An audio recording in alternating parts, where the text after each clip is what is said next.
It's a nice time to cozy up with a cup of tea and learn about the MLOHT. So thank you so much for joining us. I'm gonna let everybody get settled in. So just thank you for attending our information and engagement session, Improving Healthcare Through Partnerships. I'm Teresina Medeiros, the communications lead with the MLOHT. Just a few quick housekeeping items before we hear from our speakers tonight. A heads up, this session is being recorded and a copy of this video may be distributed to our partners, organizations, and through social media. During the presentation, if you think of any questions, please jot them down in the chat room and we will go through them afterwards. Equally as important, if there's a project that piques your curiosity and you would like to get involved or want more information after this session, please put your email in our chat room down below on the screen and during that slide, and we will follow up with you afterwards. After the formal presentation, the floor is open to you. If you have any questions about anything you heard, please raise your virtual hand and we'll call on you. We will also go through the questions in the chat room, our speakers, and we'll be here to answer those questions. If we have time at the end of this, we will ask your thoughts on what an integrated healthcare experience looks like to you and what you would like to see in our healthcare system in the next 10 years. You are going to hear a lot of information in the next hour. So to make things a little easier for you, you will receive an email with a PowerPoint presentation, as well as links to subscribe to our monthly newsletter, our membership agreement, and a link to a quick survey to get some feedback on this information. So without further ado, I will hand the reins off to our fearless leaders, Chair of the Patient, Client, and Care Partner Council, Linda Crossley-Hauk, MLOHT Clinical Lead in Specialty Care, Dr. Sarah Jarmain, and MLOHT Lead, Amber Alpop Bishop. And we'll start with Amber. Great, thanks so much, Teresina, and welcome everybody. I thought I would just start by setting the context of the intention of our time together, just to make sure everybody is in the right place at 7 o'clock this evening. So what we're hoping you'll all walk away with today is that you feel better informed about the current and future work of the Middlesex London Ontario Health Team, or the MLOHT, that you'll know how to get involved in our shared purpose in our work. And as Teresina mentioned, if we have time at the end, we'd love to seek your input on our work and your vision for integrated care. So that's where we're headed.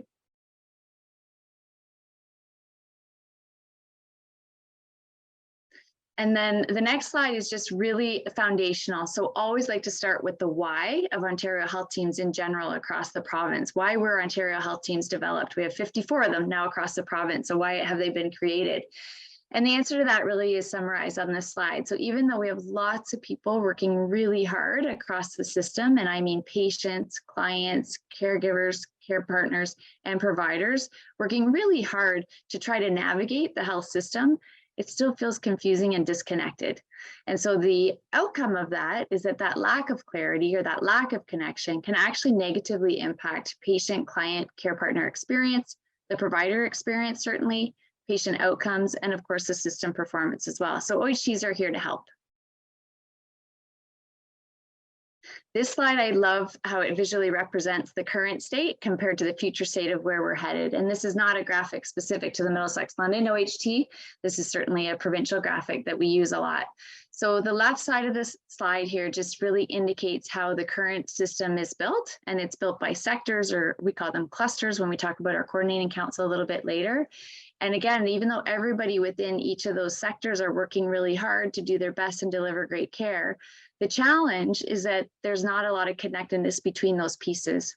So because of that, I always look at these dotted lines as the common thread. So the common thread has to be pulled together by the patient, client, caregiver, or care partner. And that's a lot of burden on those people to try to tie everything together.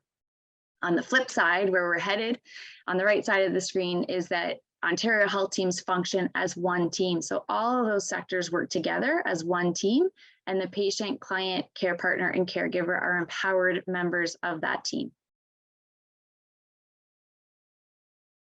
This slide is just to help provide a little bit of provincial context. So a couple of partners have been appreciative of this slide as of late. There was a lot going on as the healthcare system was transforming, predominantly a massive pandemic. So some people have lost track a little bit, maybe, of how the system has transformed over the last 2 to 3 years. So this just highlights that we have one Ontario Health organization. This is quite a big organization now across the province. And it's actually split into 6 Ontario Health regions. So Northeast, Northwest, East, Central, Toronto, and West regions. And we are in the West region here. Across the province, we now have, as of 3 newly announced OHTs, we now have 54 OHTs across the province. And the West region has 15 of those OHTs. So 15 of the 54 OHTs across the province sit in the West region. And that geography, just as a reminder, spans from about Waterloo to Windsor to Tobermory to Niagara Falls, if you think about it geographically. And some of you may be familiar with the old Southwest LHIN, the old Erie St. Clair LHIN, the old Waterloo Wellington LHIN, and the old Hamilton, Niagara, Haldimand, Brant LHIN. And that is now the West region. And out of all those 15 OHTs, here we are, one Middlesex London Ontario Health Team. And I just like to highlight for people, our name used to be the Western Ontario Health Team, or the Western OHT, and we just transitioned our name to Middlesex London OHT. This represents who we are as an OHT, and I really like the right side of this slide because it talks about us being a dedicated team, which we certainly are, made up of local healthcare providers and community members. Certainly consider ourselves accountable to the people who access care here, and we are working together to achieve our shared purpose, which we'll dive into a little bit later, and our common values. Our priorities are guided by co-design, and we've included to date over 40 patients, care partners, and patients and care partners, and over 100 providers that have engaged with us in this work and helping us guide where we're headed. In terms of the structure then of our OHT, across the top, I'll work our way from top to bottom here. Across the top, we talk about our full attributed population. This is over 525,000 people that have been attributed to the Middlesex London Ontario Health Team. And the proxy for how we engage right now with that full attributed population, because that's a lot of people, is a network of patients, clients, care partners, caregivers, and providers that we're engaging with to date. And then we certainly have a layer underneath that in the light blue around all of our partnering organizations and our implementation teams that stem from those partnering organizations. In the dark blue there, we just highlight our structure in terms of the operations team. So we have myself as the Middlesex London Ontario Health Team lead. We have Sarah, who's on the call today, as our clinical lead for specialty care. And then we have Dr. Gord Schechter, who's just joined us quite recently as our clinical lead for primary care. And an amazing operations team that work very closely, of course, with the leader structure. And that's a mix of, just for clarity for people, a mix of people who are funded by the ministry operational dollars. And we have generous partners who have dedicated some people to join us in kind as well. We have a great coordinating council, which is a cluster representation that I'm going to talk about a little bit on a future slide, and then a really strong patient, client, and care partner council with leadership under Linda. We have 5, if we go down toward the bottom of the slide here in the green, we have 5 sustainable working groups, and underneath those working groups, we have at any given point in time about 10 project teams that are working on the initiatives or projects of the OHT. And this is the detail that I promised around the coordinating council. We do use a cluster representation model, which basically means that we have a size of a council that's manageable enough to have really robust discussion and great decision-making, but that represents the voice of many. So we leverage some existing tables that already existed in the system to ensure that our representatives that attend coordinating council can engage with the broader sector and ensure that any decisions are brought forward on behalf of a sector, not a single organization or a single person. Our shared purpose, this is one of our favorite slides. So we co-designed this about 1.5 years ago now, I suppose, improving our healthcare experience together, where people are heard, care is connected, and whole health is possible for everyone. And I'm going to break that down a little bit for us. So certainly an improvement action-oriented group. Anytime we talk about our or us or people, we're talking about the collective of the patients, clients, care partners, and providers who live and work and access care here. We talk a lot about togetherness. So collaboration, co-design, and co-creation are very foundational to the way we operate. In the middle of the slide there, we ask and we listen because we care. When we talk about care being connected, we think about seamless transitions, enabled certainly in part by digital health enablers and a strong care management system. We talk about whole health, physical, spiritual, mental, emotional, environmental, social, cultural, and economic health. And we talk about the possibility of whole health for everyone. And that really hinges on one of our core values of equity, And that is intentionally the only word in this whole statement that is underlined because of how important that is to this OHT. And I'm going to hand it over to Sarah now to build on that value of equity for us a little bit. Thanks so much, Amber, and thank you to all of you to give us some time this sort of rainy and cooler evening.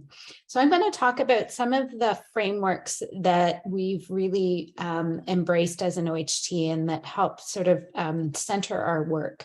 So Amber talked about the importance of equity to our OHT, and many of you will be familiar with the triple aim or possibly the quadruple aim.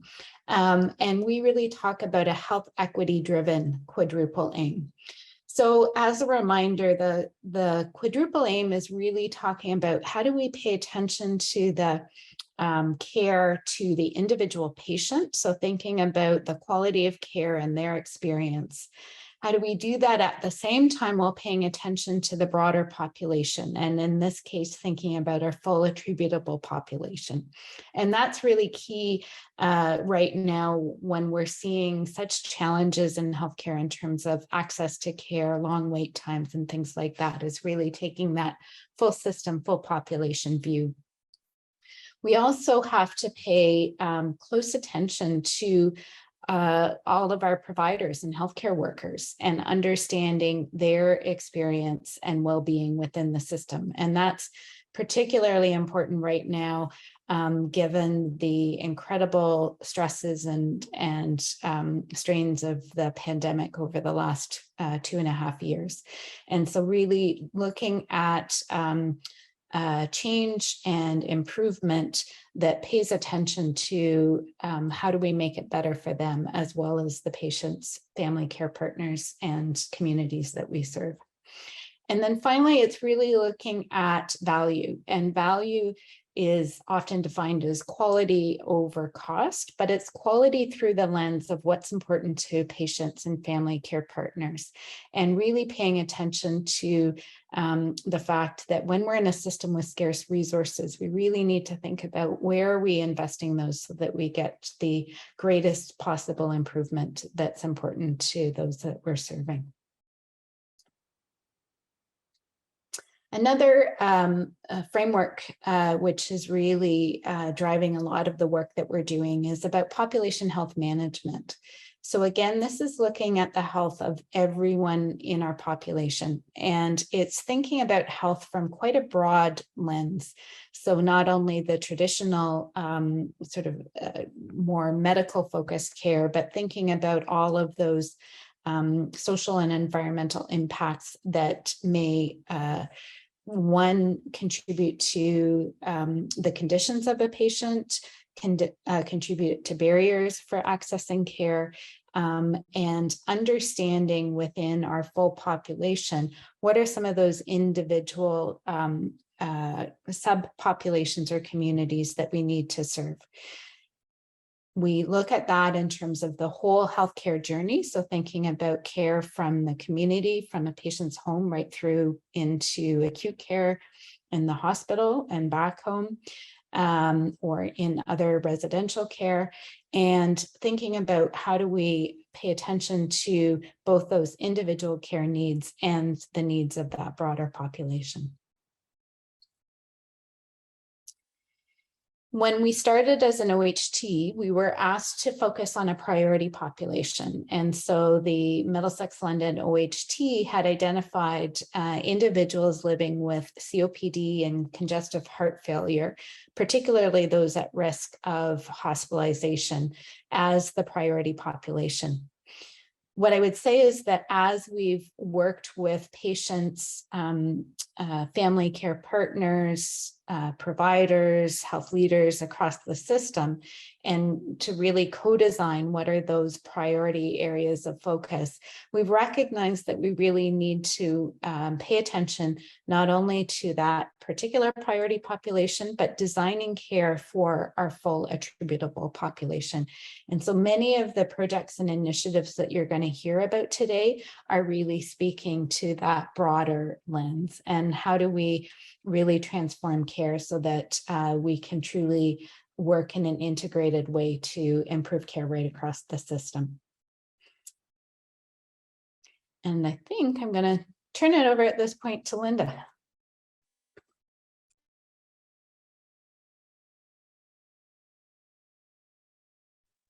I'm always on mute when I shouldn't be. So thank you very much, Sarah, for that introduction part. And also thank you to everybody who's here tonight and taking time out of family time for many of you to join us tonight. So, and it's been really an honor for me to be involved in this work because unlike most of you who are in this room tonight, I am not from healthcare. So what I do represent are the patients, the clients, the care partners, caregivers that are in our attributed population. And as both Amber and Sarah have emphasized, the work of the MLOHT is really on improving quality of healthcare for everyone. That's part of our shared purpose. That's part of everything that we do. So when we consider quality improvement and how we get there, it certainly is the view of the members of the Patient, Client, and Care Partner Council that the patient's clients and care partner voice is integrated into everything that the OHT does, from governing councils to frontline redesign of care. And it's because this emphasis has been taken up by the MLOHT, which Amber told you at the beginning was really started as the Western London or the Western Ontario Health Team and has now been rebranded to Middlesex London OHT. They really, right from the beginning, established the importance of the voice as a primary, highly valued proposition. So high value for them right from the beginning was placed on our Patient, Client, and Care Partner Council. And this can be seen through purposeful alignment and integration. So for example, me as a PCCP chair, I also serve as the Coordinating Council co-chair. And the Coordinating Council, as you may remember from Amber's presentation, is the main governing body of the OHT. And additionally, there are two other PCCP council members on the Coordinating Council, and they have an equal voice, and they have an equal voice as vote as everybody else does on that council. The PCCP report is a standing agenda item on the Coordinating Council meetings, and the Coordinating Council report is a standing item on the PCCP council meetings.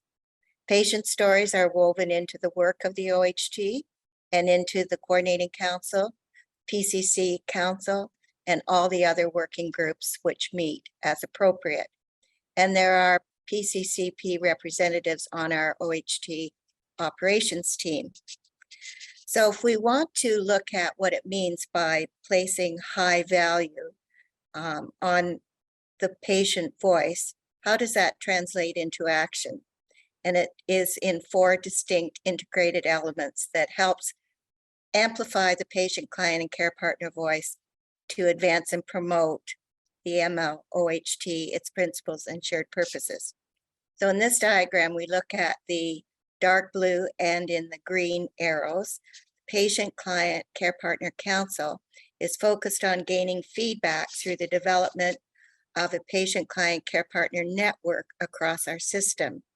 This we have been doing primarily by supporting the work of the OHT co-design efforts and by developing an outreach program in which we are reaching out to explain our structure and purpose to other existing patient and care partner organizations and investigating how we can support each other's work across our attributed population. Next, if you look at the upper right, we advance and promote regional health system change through action and innovation. And this is then achieved by being active participants in and partners with the operations team through various identified priorities and work. And Amber has already referred to some of these, but Amber and Sarah will be describing many of the working groups and the projects in which we and other members of the public are involved. And finally, the fourth element, and an important element, is the element of governance.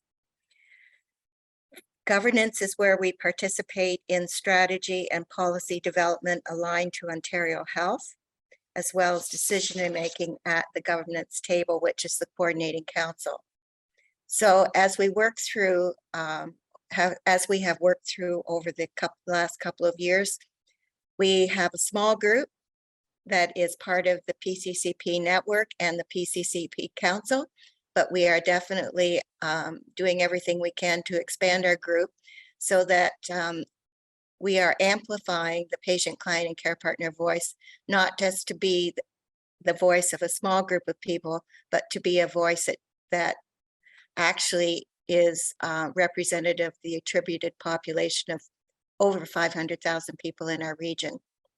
So I'm going to turn it now back to Amber to talk about those projects that we have been leading.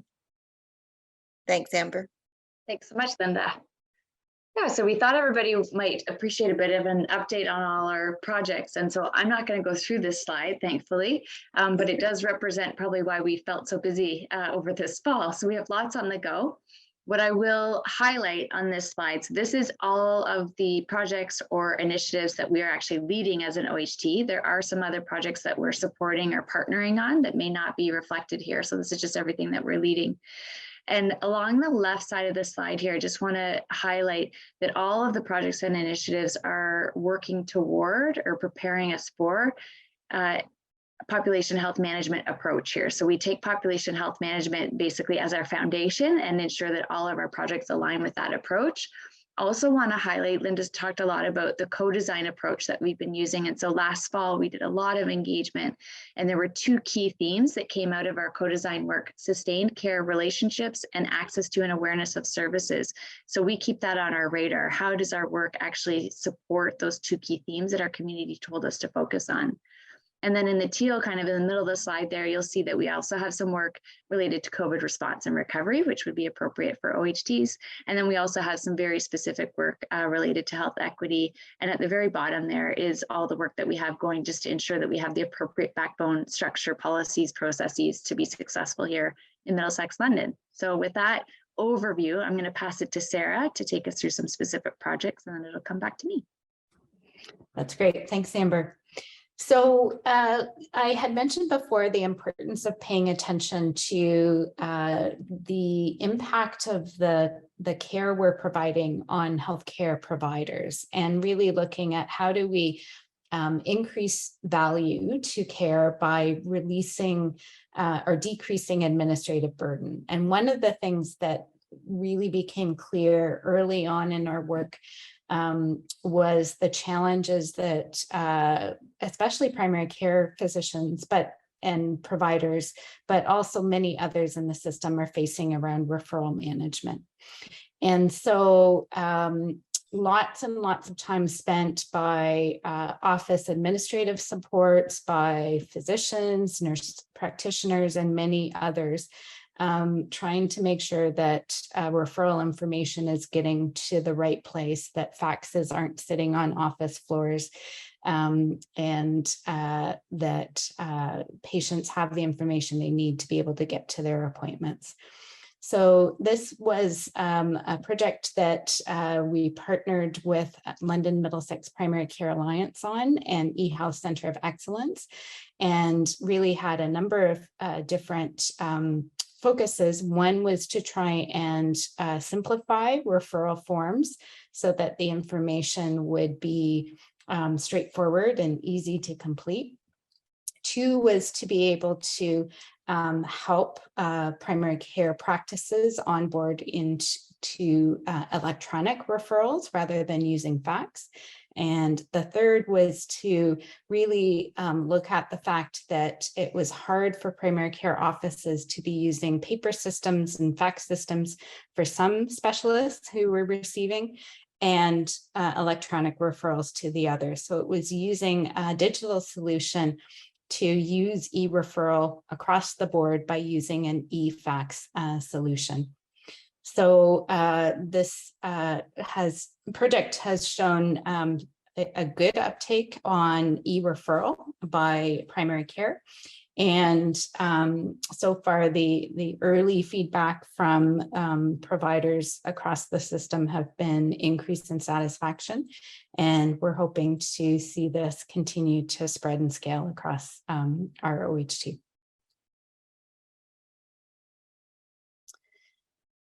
This next slide is really about an opportunity. So as an OHT, I think quite early on, we've focused on really thinking about how are we functioning as a learning system? How do we continue to learn about the best way of doing things, understanding where evidence already exists, and partnering together with our academic partners. And so this is one example of that. So this is a call for participation for a project to explore the success of the London Middlesex Primary Care Alliance in shaping and improving physician engagement in the region. And so this call is for interested primary care physicians, nurse practitioners, and office administrators to take part in a 30-minute Zoom interview. So information is available on the slide, and the slides will be circulated later. So thanks for that one. We also, Amber talked about the importance of paying attention to whole health, and I talked about the fact that we've really defined that in a broad sense. And so as we've been working through co-design and our care pathway development, one of the things that we identified as what we're calling an always for everyone event is the need for a holistic needs screen. And so this would be a survey that patients, clients, and care partners would complete that would really look at all aspects of health and well-being. And out of that, help their providers to be able to develop an action plan in terms of where they may need some enhanced supports. But it can also be used at the population level to help us identify where we may have gaps in services and need to expand those. This is still in development, and so if you have any interest in terms of participating, just a reminder to either reach out to Alex Smith or put your email in the chat. I've mentioned we spent quite a bit of time early on in co-design, focusing in on our priority population of individuals with COPD and CHF. And out of that, we developed some care pathways, which are really identifying what are those elements along the care journey for patients that help them optimize how they're doing in living with their conditions and making sure that they're getting the best treatment that's available. A number of things that were really important with this. One is really looking at that equitable access to care. So again, that value of equity. A second was to recognize that although elements of care pathways were already in existence, there wasn't really that connectedness right across the entire system. And so we needed to have that focus. And the third was really thinking about capacity planning and using these care pathways to identify, do we have the right supports at the right point in time? And if not, what might be the advocacy or further development work that's needed to address that? So we're currently working with Thames Valley Family Health Team and London Intercommunity Health to look at some early adopter sites. And we also have joined this work with some of the work on the congestive heart failure quality-based procedures. So quality-based procedures have been standardized ways of delivering care traditionally within the hospital setting, and now this has been expanded into the community. shifting gears a little bit, and we're now talking about some of the digital enablers. And so one of those is really thinking about how do we understand our full attributed population, and what is the information that we need in order to truly be able to look after the over 525,000 individuals within our area. And right now, there's lots of challenges because there's no one source that the OHT has of information that the OHT has access to regarding the full population. So that makes it really hard to ensure that we have equitable access to services, that we are identifying the different care needs. So the Attributed Population Registry has been some work as part of a Test of Change innovation grant to really look at what might be needed in order to do this. And although we have some possible pathways that will help us get the information to the right place, right now, we're a bit tied up with the current privacy legislation, which is undergoing some modernization, but is taking some time. So we are going to be doing some work on using test data to see if our hypothesis of what will work will actually play out. Next slide. A second part of the Test of Change work was looking at what we're calling a shared care record. So part of the challenge right now in working across the different organizations and between the different providers is that the only common source of information is actually the patient and or family caregiver.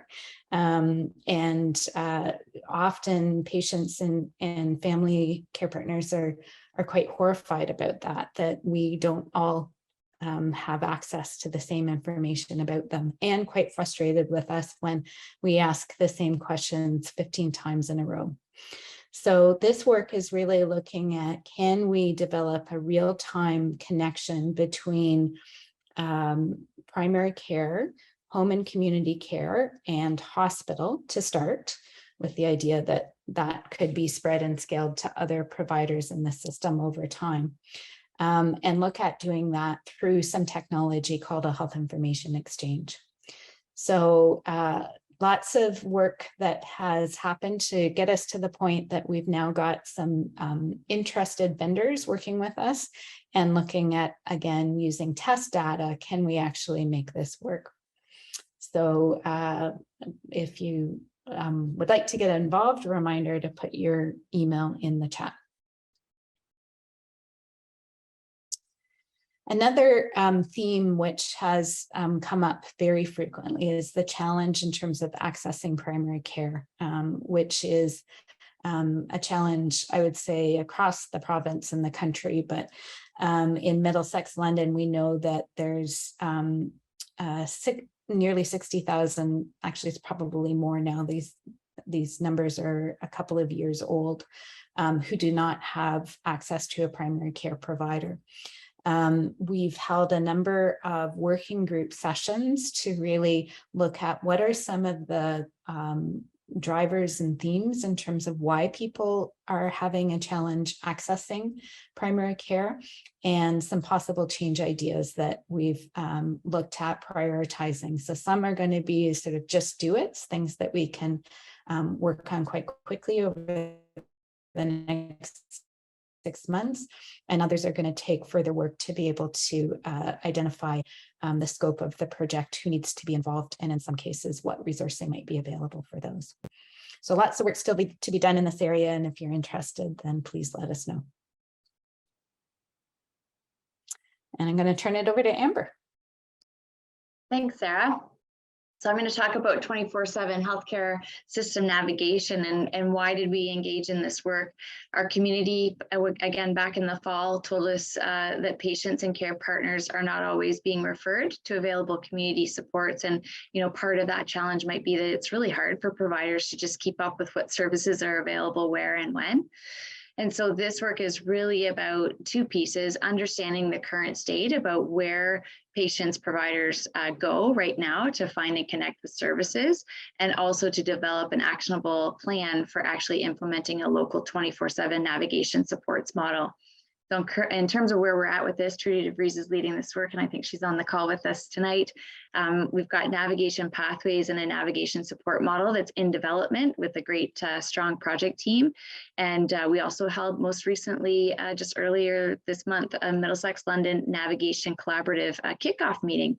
So the intent of the Navigation Collaborative is to bring navigators from across Middlesex London together to share opportunities and challenges and work together in a collaborative way.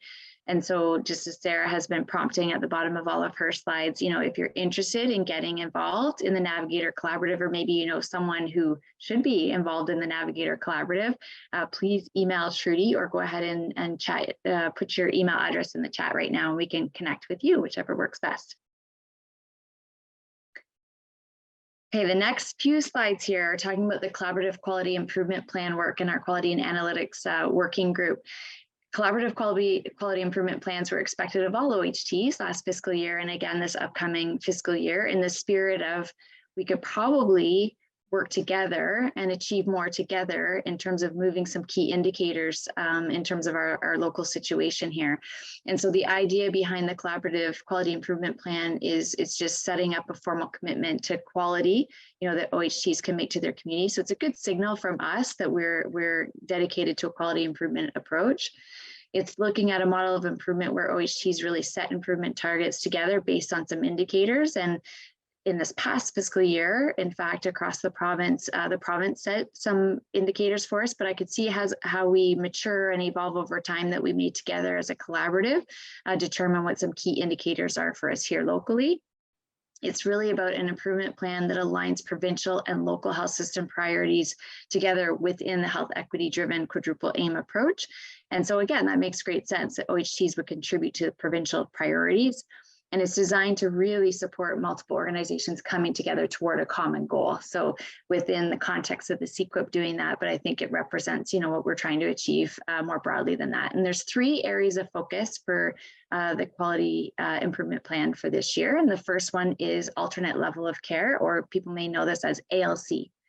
So why a focus on alternate level of care? And it's because there are people who no longer require hospital care who are in hospital beds while they wait for other settings. And that's not great from an experience perspective. Lots of people don't want to stay in hospital longer than they need to be there. And it also poses some challenges for our hospitals because they're pretty full, right? And we got to make sure that we're serving people in the best place that we can for the needs that they have at that time. So locally here, we certainly established, and Mulugeta Chell has been leading this work for us, established an ALC CEQIP working group to really oversee the planning, implementation, and evaluation of initiatives or ideas that we could implement to decrease those ALC rates, which really means just reducing the number of people who are waiting in hospital for other care settings. We use a driver diagram approach to figure out what ideas we could tackle to improve overall access to care in the most appropriate setting. And a driver diagram approach is really just taking a step back. So looking at what's the key indicator we're trying to move and working our way backward to see what would the ideas be that could maybe impact that indicator. And we identified London Health Sciences Centre as a lead organization for this work. So we brought lots of partners together, and together they decided, you know, who should take the lead on various pieces of work. And so they're implementing and evaluating right now a shared form initiative to really optimize use of transitional beds here across Middlesex London. So instead of having individual forms, reminds me of what Sarah was talking about with referral forms, you know, so instead of having multiple different referral forms for accessing different transitional beds, we just have one form now, so that if somebody, you know, for some reason it's not a good match for one transitional bed opportunity, then we would go to the next transitional bed opportunity and not have to fill out another form for that. And so the current status of that is that we have that shared form in place, which is great. And we're just working on establishing a reporting mechanism on, you know, tracking the progress of that over time. And so again, please feel free when you get the slides, the hyperlinks will work for these names so that you can just easily email, or if it's easier for you now to type your email address in the chat, feel free to do that. The second theme or focus for the CEQIP was access to mental health and addiction services. And the why of this one was that some people with mental health and or addiction challenges are going to the emergency department as their first point of contact versus interacting with community-based mental health and addiction services first. And so what did we do about that? Very similar to the other one, established a working group to really oversee the planning and implementation and to really talk about how could we reduce that rate of people accessing the ED as their first point of contact for support with the mental health and or addiction challenge, and use the same kind of driver diagram approach. And happy to have CMHA Thames Valley Addiction and Mental Health Services and the Middlesex London OHT designated as the leads for two discrete pieces of work here. So the first one that CMHA is leading for is increase the awareness of and promote the use of the crisis lines and crisis stabilization beds that we already have here. So sometimes it's about promoting what we already have. And then the second piece is evidence-based lobbying, advocacy for housing, financial support, and addressing social structural issues. And the OHT is going to take on this one, which is a big one. So the current state of this is that we are working with CMHA partners to establish a reporting mechanism on the work that they're doing. And a couple of us from the operations team are going to attend the upcoming Health and Homelessness Summit on November 9th to just really listen carefully for opportunities, what comes out as ideas from community partners here, and how might the OHT maybe play a role in better connecting and coordinating and collaborating on some initiatives here. So we'll wait and see how that goes and where we find a role there. And Mulligetta is to contact for that one as well. And then the third one is in the cancer screening space. And so it won't be a surprise that one of the impacts of the pandemic was reduced rates of screening for cancer.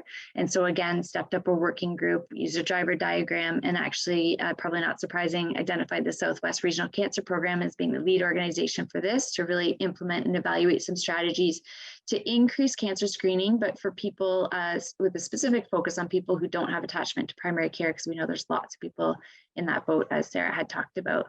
And so again, just working with the Southwest Regional Cancer Program to figure out our reporting mechanism so that we can hear about the great work that's being done. Okay, switching now to talk about on-demand virtual interpretation. So, why was this an important piece of work? It shouldn't be surprising to anybody that people should have the right to have conversations with their provider in their language of comfort, and that those conversations should be kept confidential. And so requiring people to rely on family members or a friend for interpretation of sensitive personal information isn't really the route that we should be going. And we know that that's happening across the system now. And so what are we tackling here? So allowing primary care clinics the opportunity to offer patient services in their language of comfort by using on-demand virtual video or phone interpretation, as long as the topic of vaccine is included in the conversation. So why that qualifier? Because we applied for a grant to support this work. And one of the scoping requirements of the grant was around you have to talk about vaccine as part of the appointment. So I'll make a very important distinction that the appointment doesn't have to be about vaccine, but the topic of vaccine has to come up. And we also want to just generally promote the use of interpretation services across the healthcare system here. And so the current status of this one, we've actually had pretty good uptake. A few clinics have taken us up on this opportunity for free access. I'm going to add the word free in there in case that wasn't clear, to this opportunity for interpretation. And so to date, we've supported and funded more than 580 conversations in the patient's language of comfort. And so please, for this one, if this has piqued your interest or someone you might know, please reach out to Vala Gilfadottir, because she can connect you with the code that you need and get you started any day now. Okay, this one is around First Nations co-design. And so the why behind this, it is really important to build a respectful, sustainable, and reciprocal relationship with local First Nations communities so that together we can create better health prospects for current and future generations. And so what have we been doing? Really working very closely with our partners to co-create and support the implementation of co-designed events or approaches with each First Nation community to inform the priorities for improvement. And once we have the priorities for improvement, we will be looking to all of our partners to help us implement those improvements. So where are we at with this one? We held a Your Voice Matters. We called it engagement session at Chippewa the Thames First Nation on August 4th in partnership with that community and other partners as well. We also supported the planning and registration process for mental health first aid training at both Chippewa of the Thames First Nation and Oneida Nation of the Thames. And that was based on some feedback that we had from those two communities around the need for some mental health and addiction training for local community members. We are just in process right now. Oneida Nation of the Thames decided not to do an engagement session, but instead do some one-on-one interviews with community members in their homes. And so we're supporting a trusted member in that community to do those interviews with some ideas of interview questions that we could pose, and those are underway right now. We recently onboarded Eric Hendrick, our new Indigenous Health Improvement Facilitator. He started in September. And this is actually a shared role with Elgin OHT, which is kind of neat. And so Eric is doing some great work for us already, even though he's only been with us for a short time. And we've also been engaging with Pam Nolan from the First Nations Digital Health Ontario organization in our test of change work that Sarah was talking about, because we really want to make sure we're honoring the OCAP principles for First Nations data when we're talking about sharing data and collecting data and having access to data. So for any more information or to get involved in any of those pieces of work, we would particularly love to see providers come forward, partners come forward to say that they'd like to help with the improvement side of things in this one. Please reach out to Eric Hendrick. Equity, Diversity, and Inclusion Collaborative. So this is another collaborative that we're just thinking of setting up, and we're getting going on some planning. So why would we consider this? Well, you know, we had lots of partners telling us that there are EDI groups or leads being established across Middlesex London, across various organizations here. And we just think that possibly working together on EDI initiatives might offer the opportunity to do more, better, and together. And so we are establishing a Middlesex London EDI collaborative. We're hoping, you know, what might come out of that might be establishing some shared priorities, coordinating engagement with equity deserving populations, and collaborating together on the improvements. And our current status, it's just getting started. We have a very small group who's just talking about how we might plan a kickoff meeting for this. And again, grateful to have Trudy, who's with us tonight. You can contact Trudy if you want to get involved in the EDI collaborative or know somebody who you think might want to get involved. And a little bit on just what impact have we had to date for community members. So we've gone over a lot of stuff, but you know, what have we done to date? And I won't read through this whole slide. The first three really talk about some work we did in the COVID response space, which was great. And the other thing that I'll just highlight, the fourth blue box there, is that we did lead a project to create a consolidated self-management network website across the whole West region. And through that website, about 800 people have registered for workshops. And so this is fully in line with our value of equity, because now instead of waiting for, you know, the chronic disease management workshop to come to London, because I live here in London, I can sign up for any workshop anywhere across the whole West region, because lots of them are offered virtually anyway. So it doesn't really matter where the facilitator is sitting. I can access the one that's on the day that works best for me, or the one that's coming up soonest, whatever works for me. And we've got the link to that website that I would invite you to check out. And where can I find any more information? I'm sure we've overloaded you with information, but in case you're still hungry for more, but more importantly, if you want to stay up to date as the information changes and our updates change, you can visit our website. You can subscribe to our newsletter if you haven't already. It is really where we share a lot of opportunities to get involved in the work. So I invite you to do that. And we also actually have a Twitter handle too. And when you get these slides, those blue buttons are clickable. As I said at the last session, I think that's a word. You can just click right on those to connect.